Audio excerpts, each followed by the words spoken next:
Great. Welcome, everyone. Thank you very much for coming along.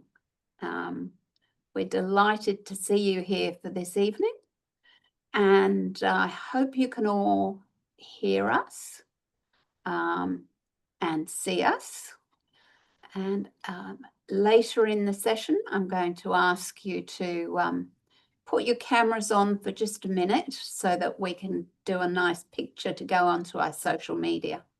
So, but we'll do that at the end because we've got quite a few people who are registered tonight, and they're all streaming in now as we talk, and looking forward to a very interesting evening. Okay, we'll just have one more moment, and okay, we seem to have good number of people here now. So let me start by welcoming everyone and acknowledge the traditional custodians of the lands on which we gather today around Australia and the Asia Pacific, and pay our respects to elders past and present, and to Aboriginal and Torres Strait Islander peoples who are here today. I'm on the land of the Cammeraygal people of the Eora Nation, and I invite you to add your acknowledgement of the land on which you are into the chat. Always was, always will be Aboriginal land. So this evening we have a very popular topic requested by many of you, and we have invited two excellent young professionals to join us and tell us about their journey so far. Just before I introduce them, I'll outline our evening plans. And I guess I should also say who I am. For those who don't know, I'm Chris Franks. I'm the chair of Women in Aid and Development.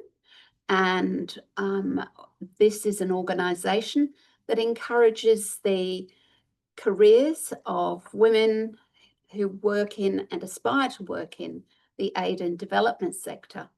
And we've been doing this since about 2012, and I hope you've all had a chance to look at our website and see the sort of programs that we offer and the sort of networking that we offer as well. And we hope to see you all in person at some of our events in future. So Angelica and Georgia are going to each speak for about 10 or 15 minutes and tell us about themselves and the journey they've followed in their careers. Jill Scanlon, who's with us, is one of our directors and a media and communications consultant and lecturer in international development at ANU in Melbourne. And she's going to outline some other pathways into the sector. Then it's going to be over to you for questions. We've got some great questions from you already that you've submitted, and there's a wide range of experience in our audience tonight, from students through to senior professionals in the sector. To bring the evening together, we're going to break out into rooms for about 15 minutes so that you can meet other people in a smaller group and give us your early career tips and the challenges that you've faced. And then we'll come back together for a short summary and, of course, to thank our speakers. So we're aiming to finish by 7:45. We can go on till 8 o'clock if for those of you who can stay. So without further ado, let me finish admitting people and let me introduce our speakers. So we have Angelica. And Angelica, I don't know how to say your surname. I'm sorry, I should have asked that before. They're all good. It's a mouthful. It's super long. Are you good? Can you give us tell us how we should pronounce it? Yeah, it's Ojanaka Salakis. So first part is Nigerian, the second part is Greek. So yeah. Oh, wonderful. very cosmopolitan. So Angelica is a social researcher, a policy practitioner, and the 2022 Australian Youth Representative to the United Nations. And she's received the New South Wales Premier's Youth Medal in 2021 and was named one of the UN's 23 young people leading resilient recovery. So we're delighted to have Angelica with us tonight. She is a global and national social and health researcher, policy practitioner, and advocate with over a decade of experience now in rights-based advocacy, youth and health policy, community development, and research, and is grounded in addressing the impacts of social inequality. She's also the Vice Chair of African Women Australia and an advisor to organisations including UNESCO Chair in Global Health and Education and the Centre for Global Adolescent Health and the Sydney Women's Fund. So incredibly well credentialed. So welcome, Angelica. We also have Georgia Kane, an early career professional based in Fiji, working to Save the Children in international programs, policy and advocacy, and she's supported the regional advocacy with the Pacific Sexual and Gender Diversity Network. Georgia is passionate about gender equality, LGBTQI rights, inclusive community-led development and meaningful youth engagement, especially in decision-making, advocacy and leadership. Georgia holds a Bachelor of International Development Studies and postgrad studies in gender, peace and security and human rights. And it doesn't have in your bio, you're going to have to add that, Georgia, that Georgia is also a Colombo Scholarship recipient. Is that correct? Yeah, that's right. I am a 2023 New Colombo Scholarship recipient. I didn't realise that I didn't include that. Sorry. Very important, that one. So again, incredibly well credentialed and somebody who can really talk with a lot of experience. So let me hand over to Angelica and over to you. Thank you very much. Thank you so much. And welcome everyone. It's a pleasure to be here in conversation with you all, to share a little bit about my career journey and also with journeying, I should actually say. It's still continuing, it hasn't ended. But also to give just like a snapshot of what the diversity of early career pathways in the development sphere looks like. But before I jump into talking about myself, I'd like to acknowledge that I'm currently joining from the land of the Wadamadigal people of the Darug Nation and acknowledge that their cultures, their ways of being and knowing have continued to nurture where we are and where we live, learn, work, play, etc. And so to that, I'd like to pay my respects to elders past and present and acknowledging we're just coming off the back of NAIDOC Week, which NAIDOC Week, although it's a week, it continues. And so, you know, part of this development sphere, as well as acknowledging Indigenous knowledges in different spaces all the time. And so hopefully you take that into what you do in your day-to-day. So my journey is an obscure one. And I say obscure because when I look at really early points in terms of what I studied and things like that, it's the pathway to what I'm doing right now wouldn't have been what I imagined. But I thought I might start off with actually why I am in the sphere that I'm in and why I do it. And it comes from a place of lived experience. It comes from a place of seeing the way in which the world interacts with different communities and marginalizes certain communities just by being born into, you know, different environments and systems. And for me, that was a lived experience for myself that I observed within family life, also seeing and understanding the context of the country I'm from, Nigeria, and its changes in terms of gender equality, in terms of environment and access to space, and growing up hearing stories about, you know, thriving, but also inequality. And that just being like my norm. And I always was that stubborn person in the family, probably comes from being the eldest of 9. That I would always wonder, why is this happening? That was always my question, and to my mum's annoyance often. And I think this idea of why is this happening is characteristic of why I'm a researcher and policy practitioner today. That I love to ask questions, I love to answer those questions, and do that with people and community in a way that's grounded in community-based approaches and research, whether that be in global health or development. So this idea of constantly asking questions landed me in wanting to do psychology as my undergrad and understand, how do people work? Why does society work the way that it does? Why do people think the way that they do? Why do they make decisions about the world in the way that they do? Traditional pathway, if you look at it on paper, is maybe to be a psychologist.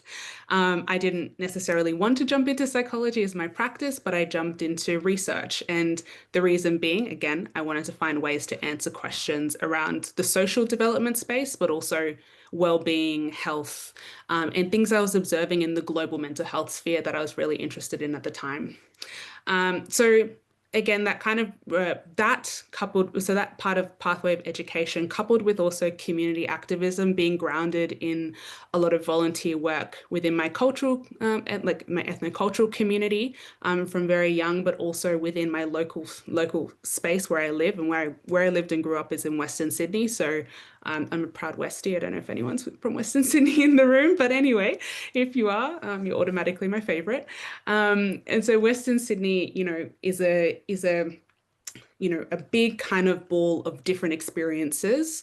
1 in 10 people live in 1 in 10 people in Australia actually live in Western Sydney, which is a surprising statistic that shows how much actually there's a lot of diversity, history, but also issues around access to opportunities, voice, and, you know, inequality that exists in the region. So I was always doing volunteering work to do with young people experiencing health inequalities, young people and carers in particular in the Western Sydney region that aren't getting access to economic supports as well, and was doing that from quite early on.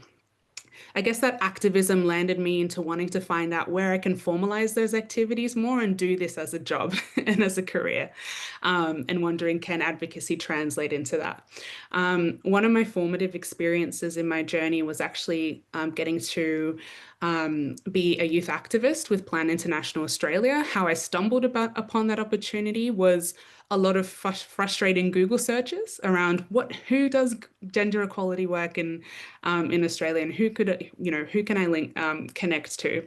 And they had a youth activist series that I was selected for, and got to work with about 10 other young people to really talk about issues that mattered to us. And that was in 2020.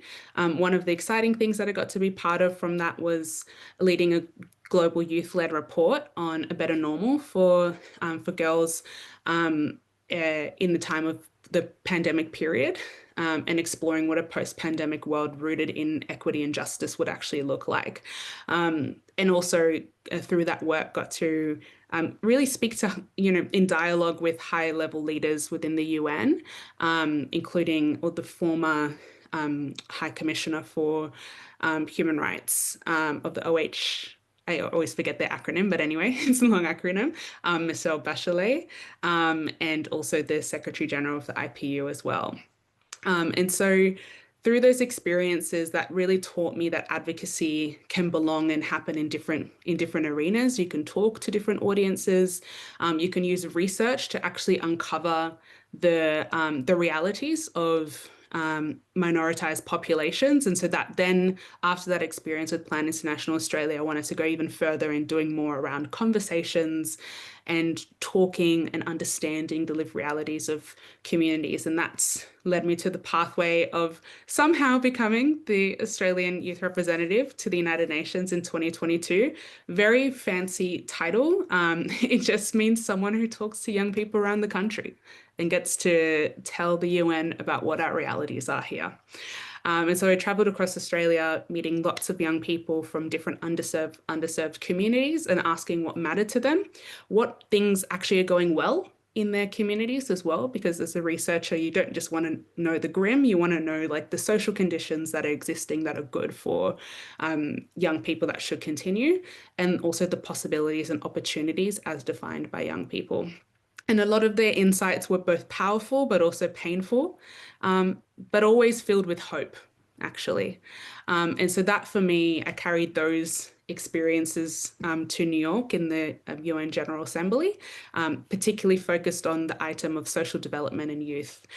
There were also a lot of quiet conversations, so learning how, getting to be part of negotiations that actually happened during the UN General Assembly time. And those quiet conversations made me realize how much young women are needed in spaces, are needed to provide a particular insight into our lived realities, the ones that they wouldn't capture otherwise. Again, that opportunity came from actually seeing that and locating that via social media. So one of the things I know we'll talk about is like the practical ways for finding things and opportunities, and how we're living in this day and age where there's a lot of vehicles to do so, but also having people who are your mentors and your sponsors who actually can back you in your journey as well. And that really was what really supported me in that role. Now I'm in the sphere of bringing together research, advocacy, and social development together in my work. Notably, at the moment, my career has landed me to looking more at global adolescent health and advising specifically in this area. So I with the team lead Australia's national initiative that's tracking health and wellbeing for children and young people across Australia and up until 2030, called the Future Healthy Countdown. And that particularly might not on paper look like it's in the development sphere, but it very much is. We're having conversations all the time about where Australia sits within global adolescent health, the investments into adolescent health, the investments into young people, despite us living in this youth bulge in the Asia Pacific region. And notably, we have very little investment in this area. So I get to play with the numbers, but also speak to the policymakers and put forward policy actions that we believe actually would tangibly help Australia, but also allow us to lead in a way with our Pacific partners as well, around how we actually invest in a population that is the majority globally, which is children and young people.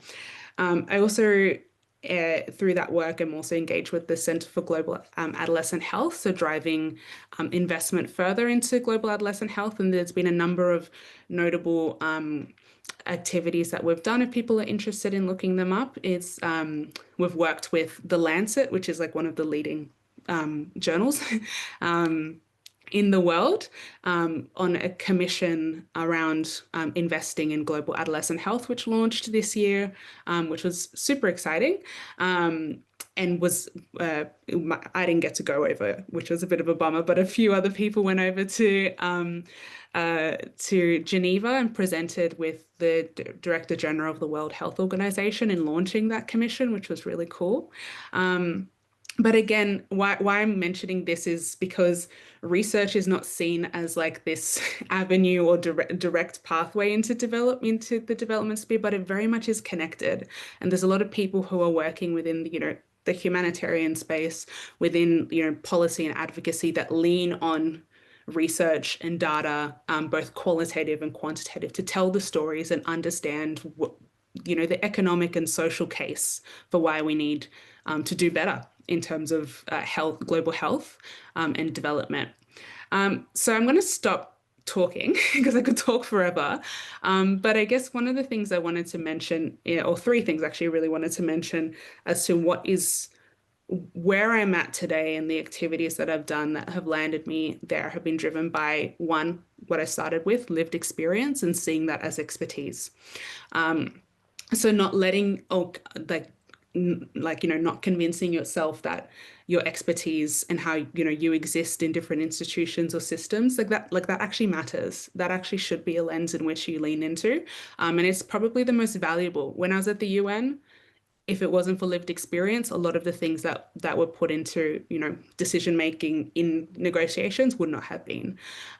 Whether it's, again, the launching of what we've done in global adolescent health was actually driven by youth commissioners. So I've gained the most valuable insights I've gained has come from embracing where I come from and not hiding that. The second is to find and go where the gaps are.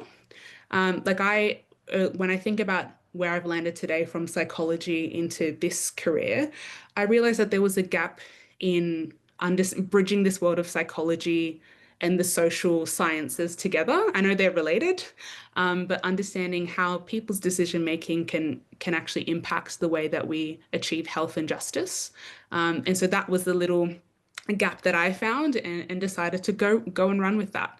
And that's what I've built my research around and the community that I work around. And then the third is my favorite word that has always existed from childhood is to stay curious, and curious and connected, actually. I'll expand that because, in this work, whether it's advocacy or global health, you can feel overwhelmed by what's happening around, overwhelmed by the task at hand that's given to you for work, but also overwhelmed by the choices that exist. And so if you're grounded in, people and purpose and surround yourself with others and that social connection, which is what you're doing by attending this, that pays a lot in terms of orienting your pathways, but also curiosity allows you to respond to inequity in a way that I think people underestimate. So I hope that sums up my pathways. There's lots of other things, but that's a short little snapshot into my current work. Thank you, Angelica. That's great. I'm going to put one of the questions to you that came from our audience, and that's who or what helped you most in advancing your career? I feel like that question's so interesting because I'm like, I could say one person and then I have the voices of the other people in my head screaming. I'm gonna do a who and then do a what. I think specifically what helped me very, very early on was I happened to go through the university pathway. And so, not everyone's at uni, but some people, for those of you who are, there are a lot of people in, I guess, our, institutions that have a lot of understanding and knowledge about the state of, global health. For me, it was global health and the state of, international affairs. And so for me, some of the most important people were when I was studying at Macquarie University, I'd done a program called the Global Leadership Program. And that program opened my eyes to the possibility that I could do this, be in this space as a job, but also allowed exposure to, I guess, a wide variety of people who were engaged in social development, whether that be people who were doing that in the business and more corporate world or social entrepreneurship, or people who were doing that just locally. Or through anti-racism work, all these different avenues. Like it was through like a defined program and the people that were leading that program that really, I think, was a defining point for me to go, okay, I don't have to be a psychologist if I don't want to, but I could do this. And so, yes, I would say that's the what, definitely for me. And there's so many varieties of programs, mentoring programs, supports programs. I know there's some offered through this organization as well that can provide that avenue. And I think one of the things that is not setting the bar up here for what happens when you stop engaging with that kind of program. Like for me, I just, again, stayed curious and I was like, well, I've now finished the GLP. What's out there? What have I taken from that? How can I now apply that into options that I look for? The other, I guess the who would definitely be the social researchers that I engaged with along the way, who I guess I spoke with and did projects with, who allowed me to not just, we would work together on projects, you know, a whole bunch of them, but I would always have conversations with them about like what other things exist out there, or what other research are you tapping into or looking into, and they would then actually have more open conversations with me. And one of them ended up being my mentor, and still is my mentor. She's one of Australia's, you know, leading social researchers in Australia. And for me, I think having a mentor very early on and discovering someone who's willing to actually just journey with you was super, super powerful for me. So yeah, I would say those two things are notably what come to mind. Fabulous. Thank you very much, Angelica. So Georgia, over to you now. Thank you. Hi, everyone. Thank you so much for having me today. It's my pleasure to be able to join you and share a little bit about my professional journey. And thank you so much, Angelica, for sharing your experience. I'm sure I can speak on behalf of everyone in saying that, you know, really, really insightful, and just you're so passionate about what you do. And, you know, it's one of those things that, you know, we're able to come and listen and learn from each other. And that's something that I'm really hoping to be able to take away from today by listening and engaging with other people. But anyway, without further ado, a little bit about me. So my name's Georgia. I'm 26 and I currently work in the international development sector with a broad focus on gender equality, public health and policy and advocacy, especially within the Pacific region. So like a lot of people in our sector, my path wasn't exactly linear or perfectly planned. To be frank, it wasn't linear at all. And honestly, I think that's been one of my biggest strengths and assets in aiding me in my professional journey. So I originally studied international relations and politics when I first started university quite a while ago now, because I wanted to understand in the world how power and systems really shape people's lives, not just at a global scale, but right down to the very local, and how you know, as communities, we're able to understand and dismantle those power structures to be able to try and determine how we address issues of social inequity. And then later I shifted into development studies with a public health focus, because I realized that, you know, change happens at that intersection of policy and people's everyday realities. And it's not just, you know, it's not just the big international organizations and agencies that are capable of making change. You know, more often than not, it's actually the small, everyday, local changes that tend to have more impact long term. And that's something I was really passionate about learning more about. And so during the pandemic, like many people, I think our lives got turned upside down. And for me, that meant having to take a break while dealing with a couple of health issues and some disability. But that time really forced me to slow down and prioritize care and thinking about my why and how I did things, not just for others, but professionally. And so I made the decision to transition into a development studies degree and finish it. And it wasn't easy, but it really gave me a clearer sense of why I want to do the work that I do and how I show up in doing that. And so that brings me to fast forward to now, a couple of years down the track with my professional experience. The first time that I had, you know, got my foot in the door, as they say, was with my current role in the International Programs Department at Save Children Australia. So I currently work there as an International Programs and Policy and Advocacy Coordinator. And within that role, I assist in helping to coordinate policy across Pacific regional programs.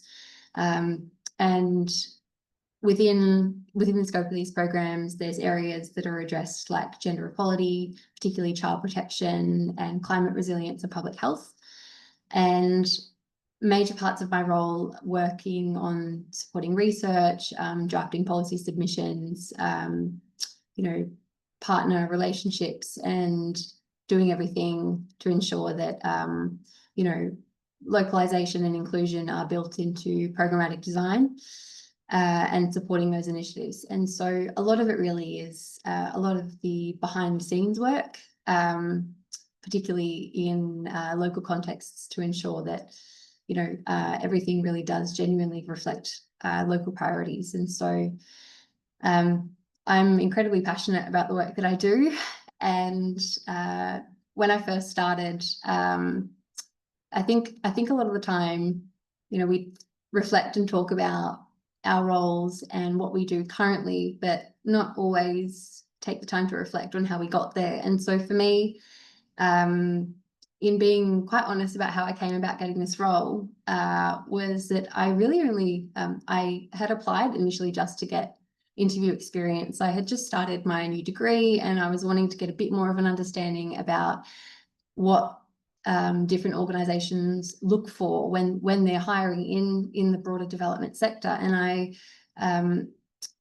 had applied just to get interview experience, and I didn't think I had a chance at all. I didn't think I had the right background to even get an interview.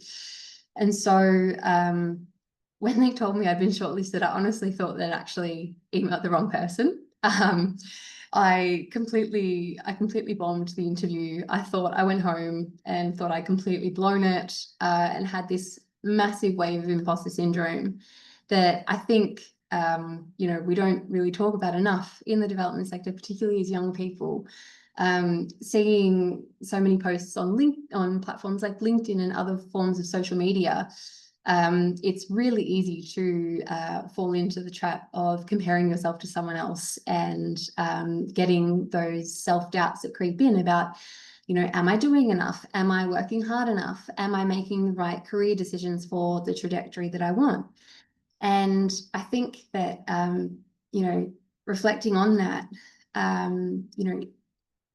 even now, it's really important to remember that you don't need the perfect CV or have to be 100% ready to do meaningful work. If there's one thing that I've learned in my role, it's that showing up matters anyway.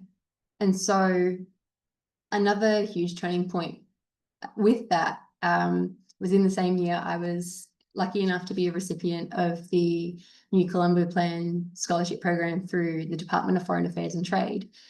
And so through this, I was able to relocate to Fiji, where I'm currently living, to be able to study gender and human rights at the University of the South Pacific, and to be able to work with a local organisation in Suva, in the capital city, and be able to really introspectively reflect and think about how my own assumptions about power, partnerships, and what genuinely locally led development actually looked like, and that it's not theoretical. There's a very big difference between theoretical and practical ways in which the sector works and how we do development, I guess.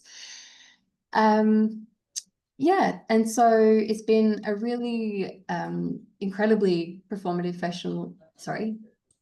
professional experience for me, working in the Pacific sexual and gender space.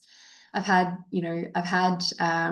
opportunities to work with some incredible local organizations, as well as doing tangible work in HIV advocacy and health promotion, and partnering with a broad range of international but also local agencies like Medical Services Pacific, Empower Pacific, and various government ministries in terms of partnership building, and as well as working in areas like gender-based violence and sex worker rights, and ensuring that there's proportional representation in the perspectives of gender diverse people and the wider LGBT community across all humanitarian settings.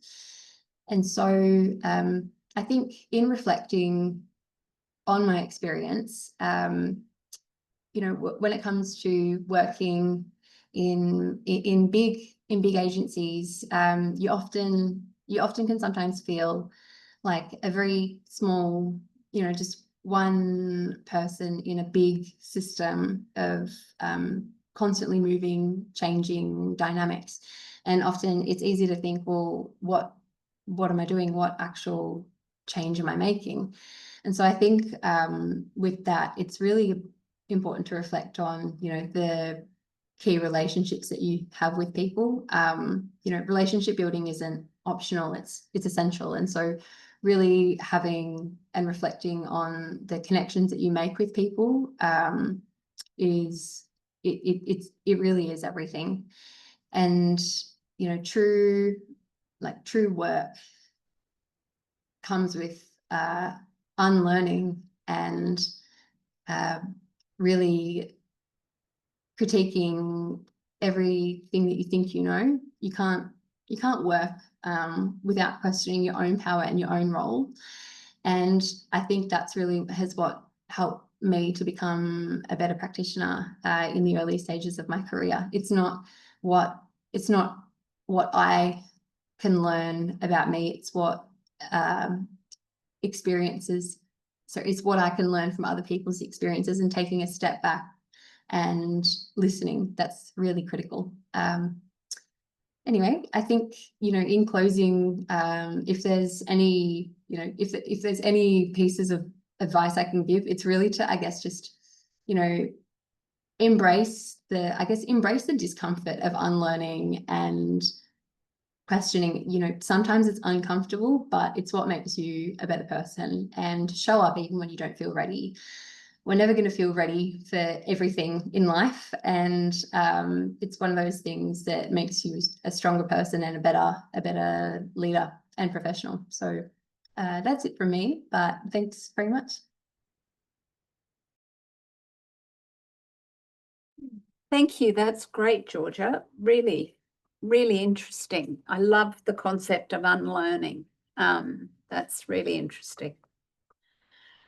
So I'm going to ask you one of the questions that came from our audience earlier.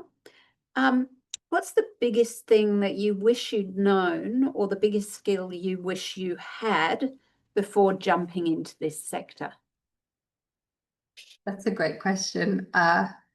Honestly, to be frank, there's not one. I can't narrow it down to one specific thing, but I think if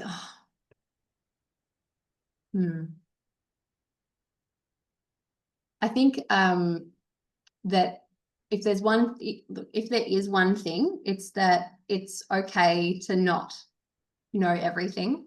In fact, you can't know everything, and not having the knowledge or experience that you think you need can actually be an asset, because, you know, by showing up and being ready to take risks and to be you know, to try and take challenges, it allows you to,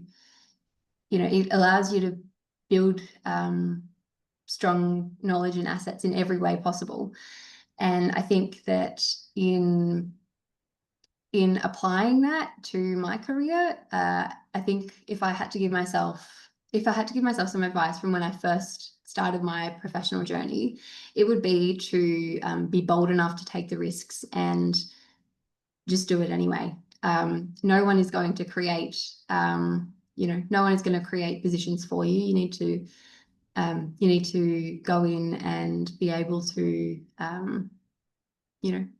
go in and ask for the experience that it is you're seeking, and offer what you do have and do know. So thanks. Great, thank you. Now I'm going to open to everyone to ask a question. Now I have my trusty list here, but I'm sure from listening, some of you have had a new question come to mind. So just pop your hand up and dive in. And if it's quiet, then I'll dive in with one of the questions I've got here.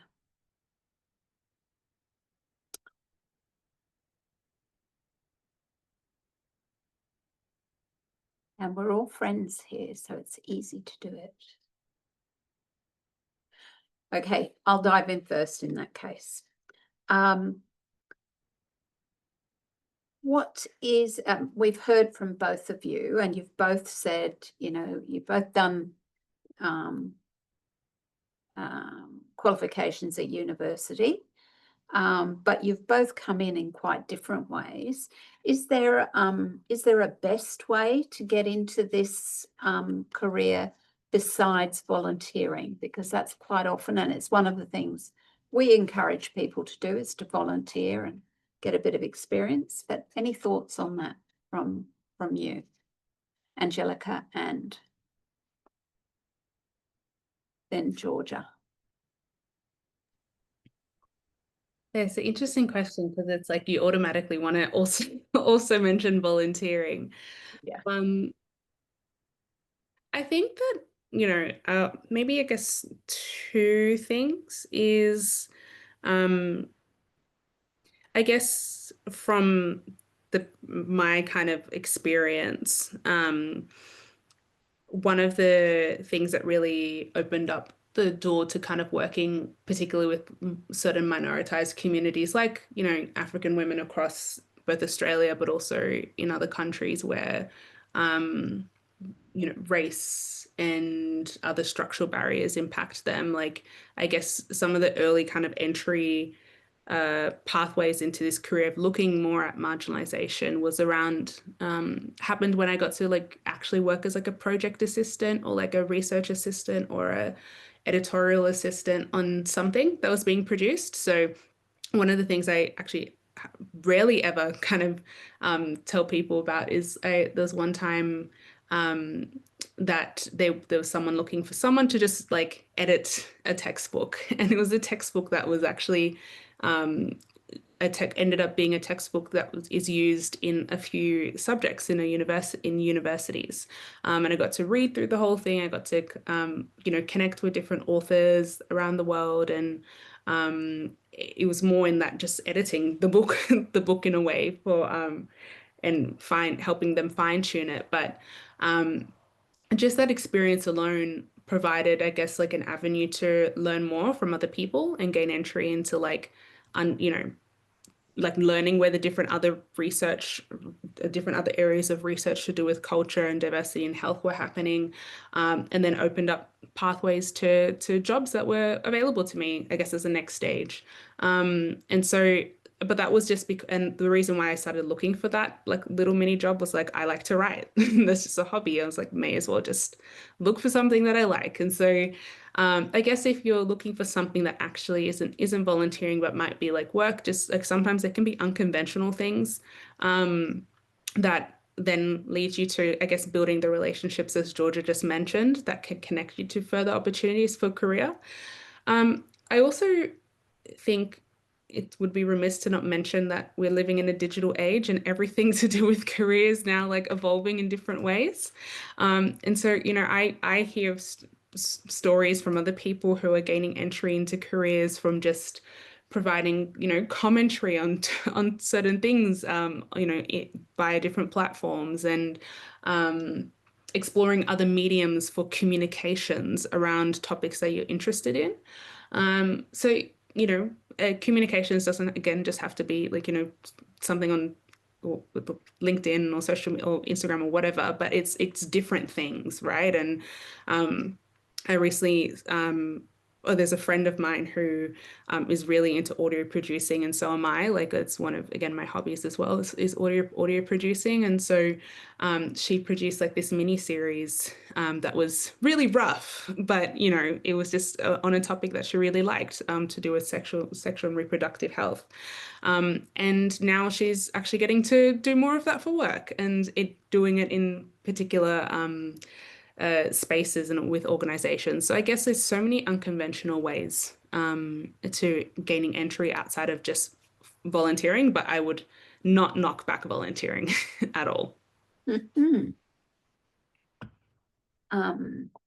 Georgia, I might ask you another, which is related. What do you suggest for someone who has had, you know, extensive education on the international development topic, but is struggling to get professional experience in the industry?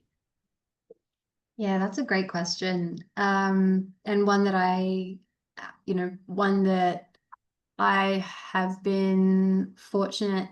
I've been fortunate enough to, be able to receive a role in the sector relatively early in my career, while still studying. That being said, there are people people very close to my heart who have been in this and are in this position currently with, as I'm sure we're all aware, that the sector at the moment over the last 12 or so months has experienced turbulent changes, probably like we haven't ever really seen before, or we never anticipated to be able to experience. That's the very nature of our sector, is that it's that it's unpredictable in its unpredictability, I guess. And so in terms of being in a position where you are struggling to get professional experience in the industry, I think one of the first steps is to acknowledge that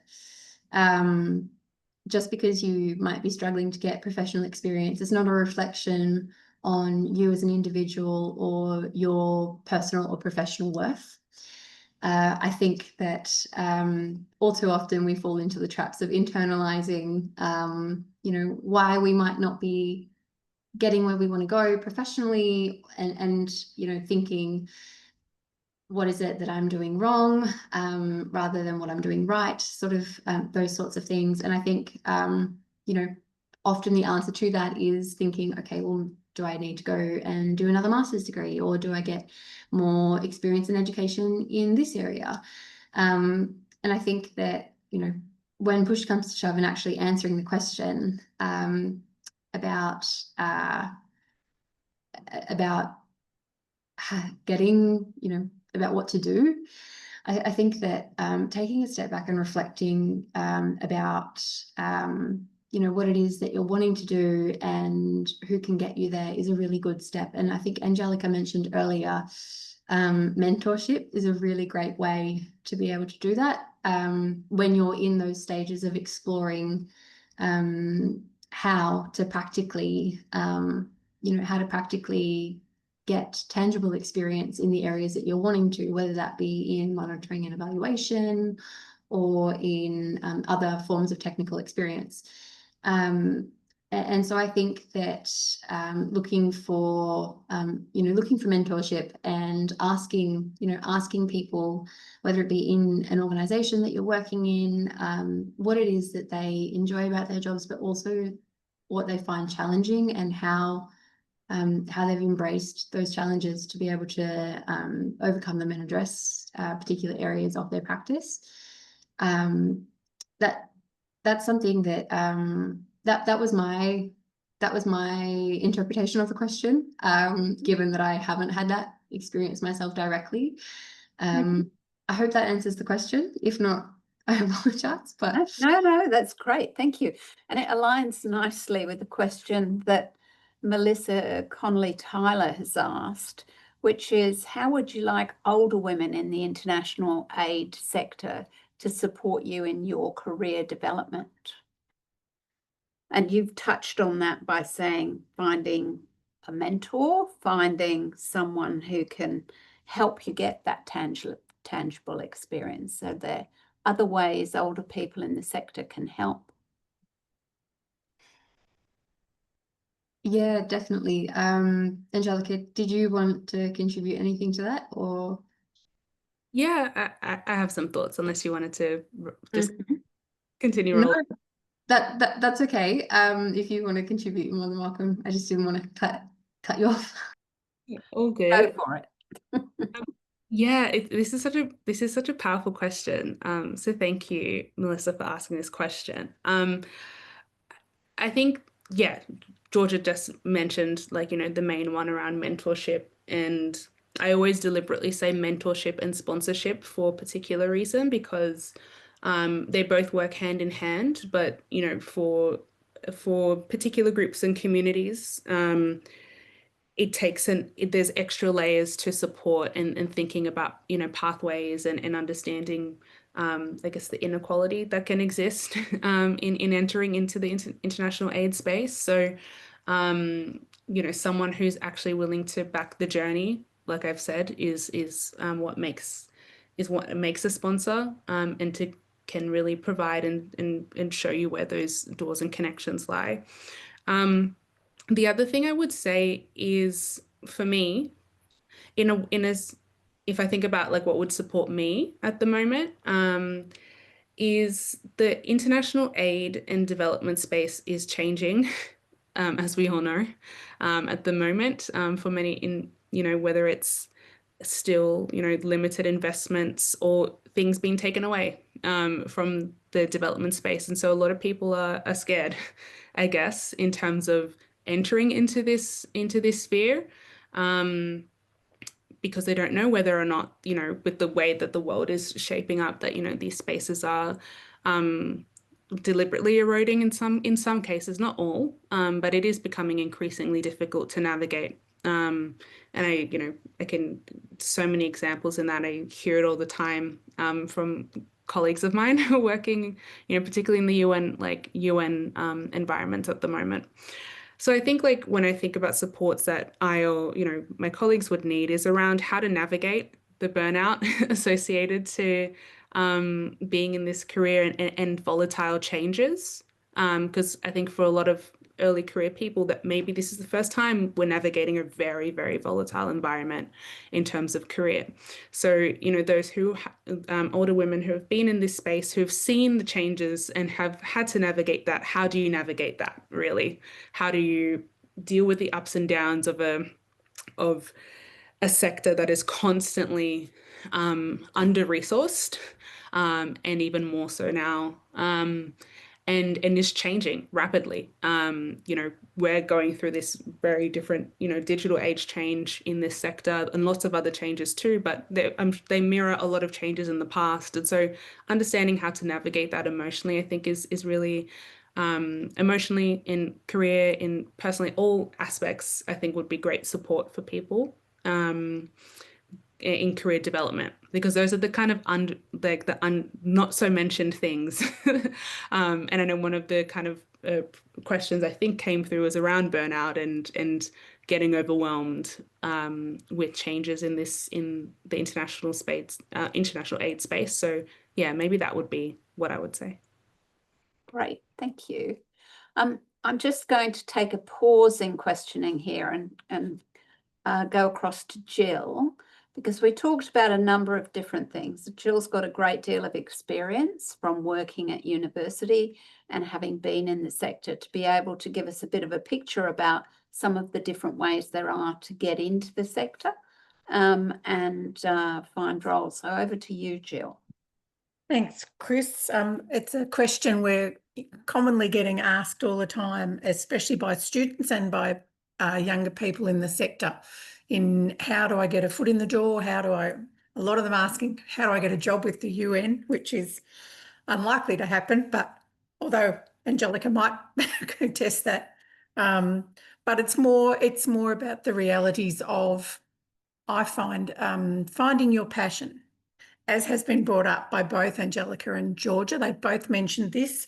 Those common themes, again, that both of them have mentioned about find what your niche is. It's a broad sector and you should understand it across the board, but it's also about finding something, that element of it, or that a particular theme or a particular area, whether that be research, whether it be a particular topic like gender or sexual health, or just something like advocacy, policy development, whatever it is. Find it and try and follow, try and embrace that side of it. If you're looking for specific things, look at that side of it, where those opportunities come up around that theme. Because if you have the passion for a particular topic, you find you tend to go more headlong into it. You're more open to the opportunities or to creating your own opportunities to do that.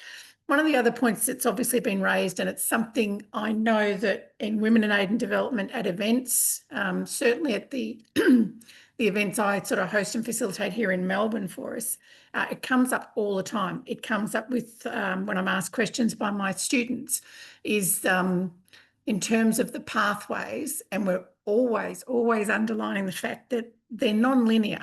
Again, as both Angelica and Georgia have raised, it's non-linear.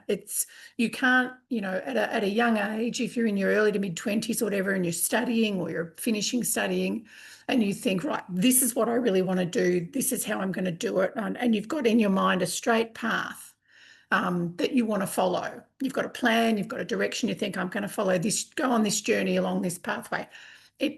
Especially in this sector, it doesn't happen like that. It's non-linear completely.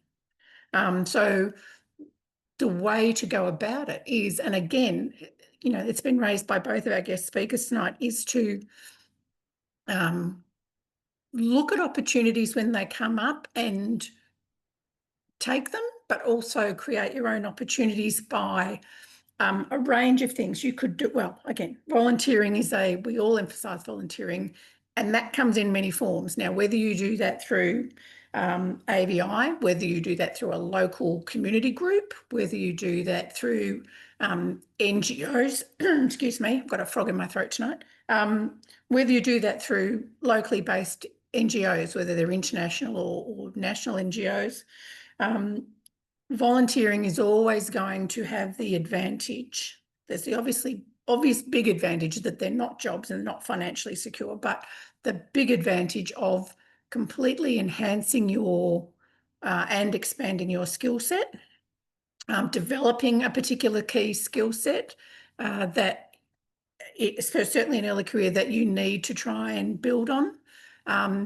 It's amazing how much the sort of skills that you need, that you will actually have the capabilities and be able to and have the facilities or the faculties for, but not realise you have that in yourself, and you need that experience to build on those and to open them up. So certainly, like I say, volunteering's a big one.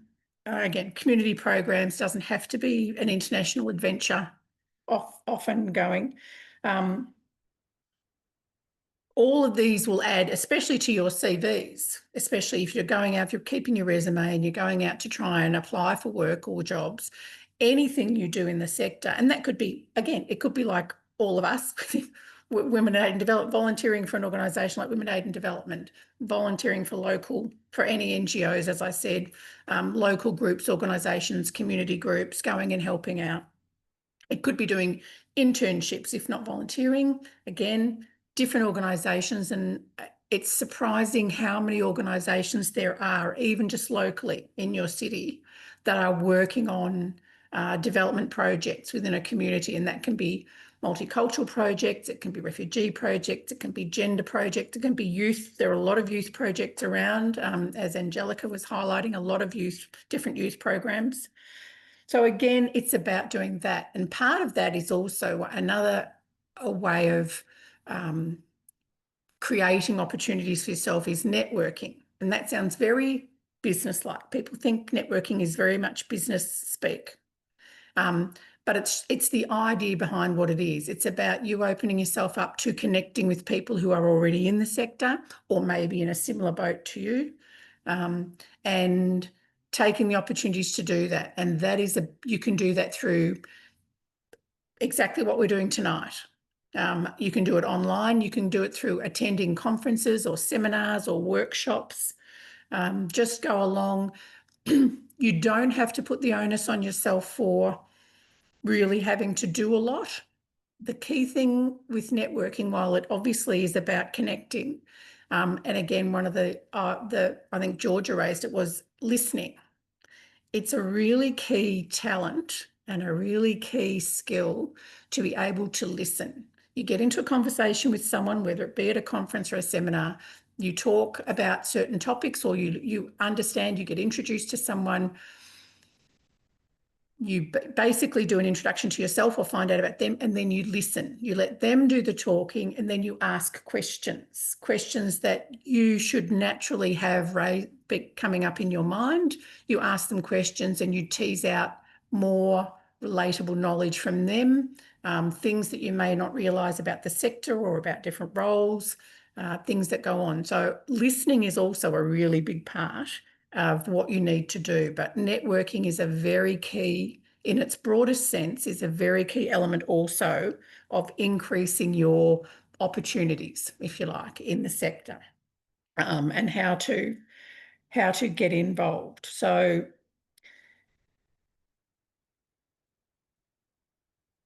anything that you get involved in, like I say, will add to your CV, but you need to be open to the ideas of different areas, different pathways, things you wouldn't have thought of, because you will be surprised at how many roles there are out there, how many things are going on, how many programs are happening within the sector, how many projects are happening. It doesn't have to be grand. It doesn't have to be a big international project. It doesn't have to be a DFAT funded project. It doesn't have to be a UN based project. There are lots of small groups, and like I say, you just have to find where that path is. And I find that's the common theme that we all talk about. And again, both our guest speakers have raised several of those themes tonight. So I tend to find these are the guidelines you have to look at. Be passionate about, certainly about the sector as a whole, but find at the topic that interests you most. That also helps, and investigate that.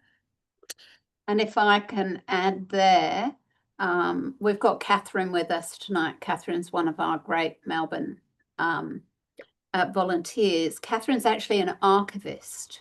And as an archivist, she's worked in the Pacific in a couple of places where that skill is absolutely needed to help countries set up their archives. And so that just is an exact example of what Jill is saying there. Okay, I'm going to ask Millie. Millie, you've put your hand up. Have you got a question for us? I did, yeah. There isn't much coherence to it though, so bear with me, because I was writing things down and there's lots of arrows everywhere. But I might contextualize myself a little bit. I did an international relations degree, so similar to what you were talking about, Georgia, and this is sort of a question out to anyone who knows an answer. And you spoke a lot about volunteering. What I've found through the process of applying for things and wanting to transition into development and aid, because I ended up in sort of a very IR track of private sector, and kind of feels like we're helping the big guys and not the little guys, and I don't love that. It's not really who I am. But a lot of my volunteer work is centered around sport. So I run my Touch Footy Club, and I've launched our All Abilities program, our junior program, our coaching and referee pathways, and there's a lot of community engagement there. But I worry that in not doing the classic streams of volunteering, that when I apply for things, my volunteer experience is seen as a little bit less legitimate. And I guess, so that's sort of the first part of my question is how do I frame what I'm passionate about in a way that is actually attractive to people that are trying to hire you in this industry? And the second part of it is again, being in an IR degree, all the advice I've gotten about things like cover letters is that you have to show your experience, and it should be very formal. And I've just wondered more recently whether I'm selling myself short because I sound like a robot, instead of actually, when you're applying for things in development and aid, should your cover letters have more of a compassionate tone to them and show that you're passionate about, working with children. The majority of my work has been working with children or working in sport and community development. Should I be taking an approach that's less methodical and this is how I meet every single thing you've asked for, and more of, here is my story, and this is why I'm passionate and why I would give to your company? So lots of thoughts going on in my head, but really for anyone to pipe in. Okay, I'm going to start off by saying you're in the perfect spot, Millie. Jill works in a sport for development organisation, and there are several of them. Yep. I have employed probably now thousands of people over my career. Big secret, don't pass it on. I never read cover letters. I think they're rubbish. But not everybody agrees with me. So I'm going to open it to Angelica and Georgia. Do you have some comments for Millie?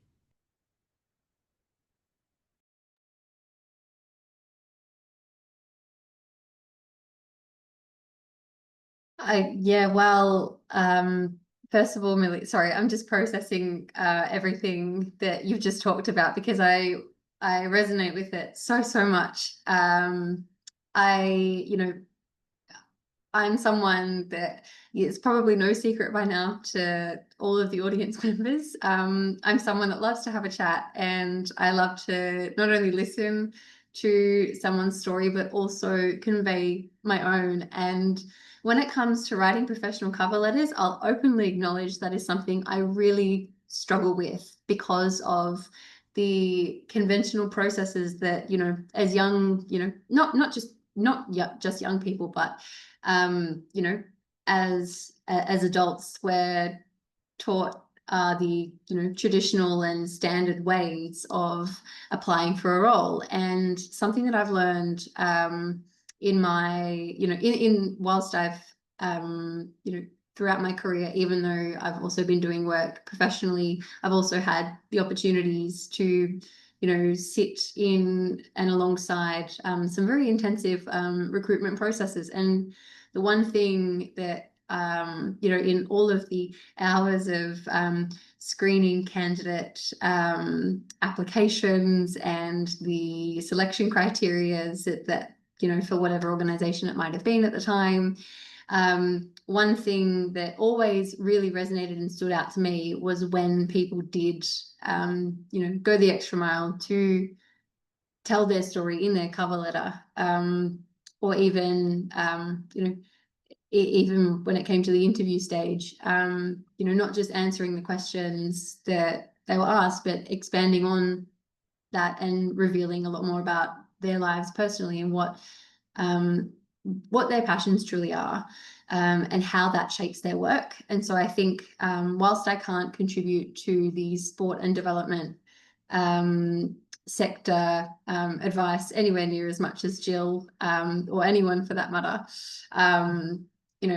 if there's one thing that I can say, about, particularly coming from an IR background, sport and development is, I would argue, is probably Australia's biggest foreign policy initiative, like particularly in the Pacific region. I can see Jill nodding quite strongly, but particularly in the Pacific region, like where I live in Fiji, rugby, rugby is a religion in and of itself, and the amount of initiatives and work that have gone into building professional development facilities and teams, not only regionally but also right down at a grassroots level, there's no way to articulate the amount of power and influence that has in creating change in the work that it is you want to do. So there's always going to be even though in an IR degree you learn so many different things, there's always going to be opportunities to be able to combine your passions in what you're doing right now and carry that into your professional career down the line with whatever it is that you choose to do. So yeah, that's it for me. Thank you, Georgia. And Millie, we can connect you with the right people, okay? I'm just going to ask put one more question, which came from Nina, and then we're going to break out into our breakout rooms just for a short time, and then we'll come back together. So Nina asked, do you have any advice to women entering this field on how to navigate power dynamics and barriers, if there's any, in your experience? So, Angelica? Yeah, this is an interesting one, because I think for me, power dynamics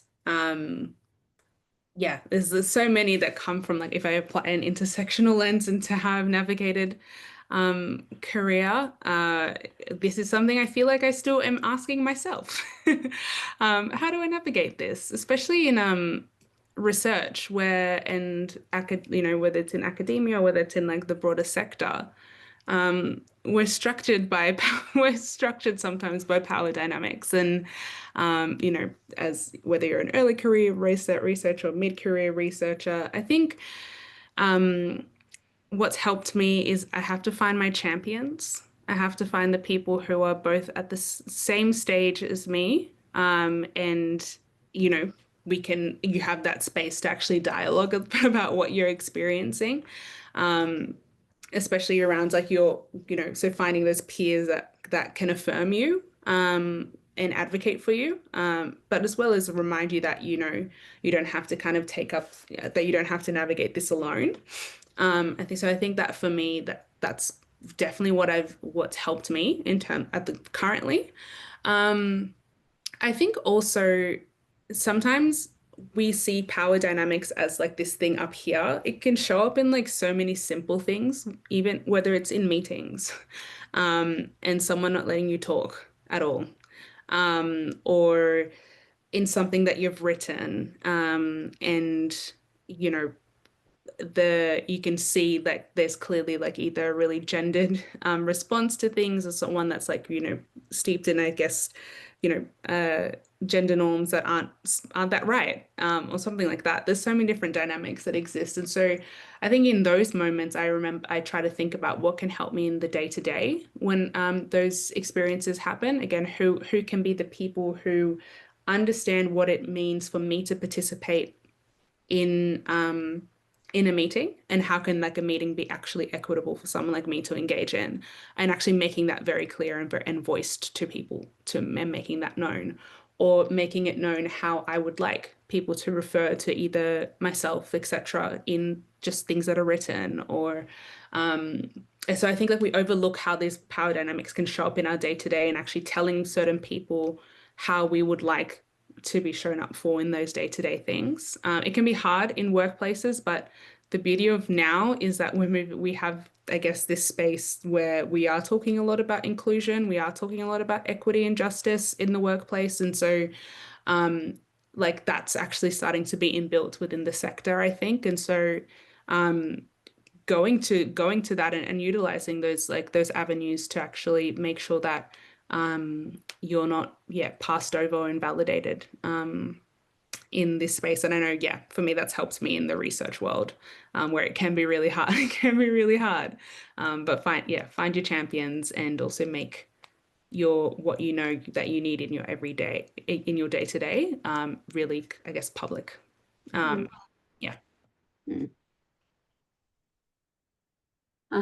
just thank you very much. That's great. And thank you, Angelica. You answered a question in the chat as well. I am just aware that we're really almost at the end of our time. So I'm actually going to make an executive decision and say we're not going to go out into the breakout rooms. I hope that doesn't disappoint anyone too much. If it does, let me know, because we can have one or two and we can continue on for another 15 minutes or so without any worries. Maybe just put your hand up if you'd like to go into a breakout room afterwards, and we can easily sort that out. But I don't want to lose everyone without saying thank you to our speakers, and also letting you all know we had a lot of questions. We had about 18, 20 questions. We're not going to lose those questions. So for those of you who've put them in here, we are absolutely going to put together an article for our Knowledge Centre, and we are going definitely to send these out to everyone who registered. So you'll be able to see from our speakers, but also from the senior women in Women Aid and Development, who can also add their expertise into that. So I'm not seeing any hands up, so I'm assuming that I can go on and say a very big thank you to our speakers. I'm just we were so delighted to have both of you to come along. You are both perfect examples of people who are making waves and getting into the sector, and really sharing your knowledge is so wonderful. We would love to be able to give you massive amounts of money to say thank you very much, but we do have the Women in Development beautiful mug that will be winging its way to you afterwards. And to just say thank you very much and remind you, and obviously come back and see us again another day. I want to tell you, oh, and can we say thank you very, very much to Angelica and Georgia. We really appreciate it. We have a couple of things that I wanted to add as well. We've got 2 additional online events that are going to be coming up soon. Now, one of them was related to by both of our speakers, which is we're all suffering overload at the moment due to the global funding cuts, job cuts, reductions in services and healthcare to vulnerable communities. We are all finding this tough and coming together as a way to deal with it. We've got a great speaker who's going to come and talk to us about how to make sure you stay supported with your psychosocial supports, and the very simple things you can do that will help. And we really want you to feel free to come along to that one. The other one is, again, the sector's moving at quite a pace at the moment, and a very senior leader has suggested we bring together a fireside chat of leaders in the sector with, people like yourselves who are new to the sector too, coming along on diversity, equity and inclusion, and gender equity, disability and social inclusion. So DEI and GDSI. Check the website and your inboxes. We will put those dates in there for you. Again, I'd like to thank Jill and our volunteers and our volunteer coordinator, Maya, and some of our previous, Ali Kemp, I can see our previous comms intern is here. Serena is one of our directors. So thank you all for coming too. We would love to have all your comments and ideas, so please send them to us, even though we didn't get into the breakout room. We would love also your ideas on next events, and we'd love you to have a look at the Women in Development website, because Angelica has mentioned mentoring, peer support, as has Georgia. We have a mentoring program. We invite you to take part in that. We also have great networking events. Come along next time and meet people face to face. And Georgia, you mentioned imposter syndrome. If there is one thing that I've talked about more and more and more in my career, it's absolutely that is a major issue for women. And every woman I've met, from people who are just getting into the sector to women who are in extremely senior positions, everyone has it. I work with quite a lot of company directors on major company boards. They don't say it out loud in the community, but they say it in welcoming networking groups. They have it too. So do feel absolutely sure that you are not the only one. I desperately want to take a photo. So I'd love everybody, if you wouldn't mind, to pop on your actual screen, and I will hopefully organise to be able to take a picture of everyone, and so that we can show everyone on our socials again, because we really appreciate you coming along. So Serena and Natsuki and E, are you able to come in as well? Okay, and we'll just do one more. So everybody maybe waving. Great. Okay. Thank you very, very much. Now, any final last questions before we head off? No, I can see there's quite a lot of thank yous in that chat box. Again, Angelica and Georgia, we really appreciate what you have done today. It's absolutely fantastic to have you along, and we wish you both lots of success in your career, as we wish everyone else in the boxes today. Thank you all. Thanks for coming. Thanks, Chris. Bye-bye. Oh, and Jill, thank you. I didn't Thank you, Jill. you. No worries. Thanks, everyone. Great Thank you. conversation. Bye. Thank you, everyone. Have fun, Georgia. Thank you. Bye. Thank you, Angelica. Bye, Bye, Georgia. guys. Bye, everyone. Thanks again. you. Thanks, Yeah. everyone. Thank you. Great Bye. evening. Thank you.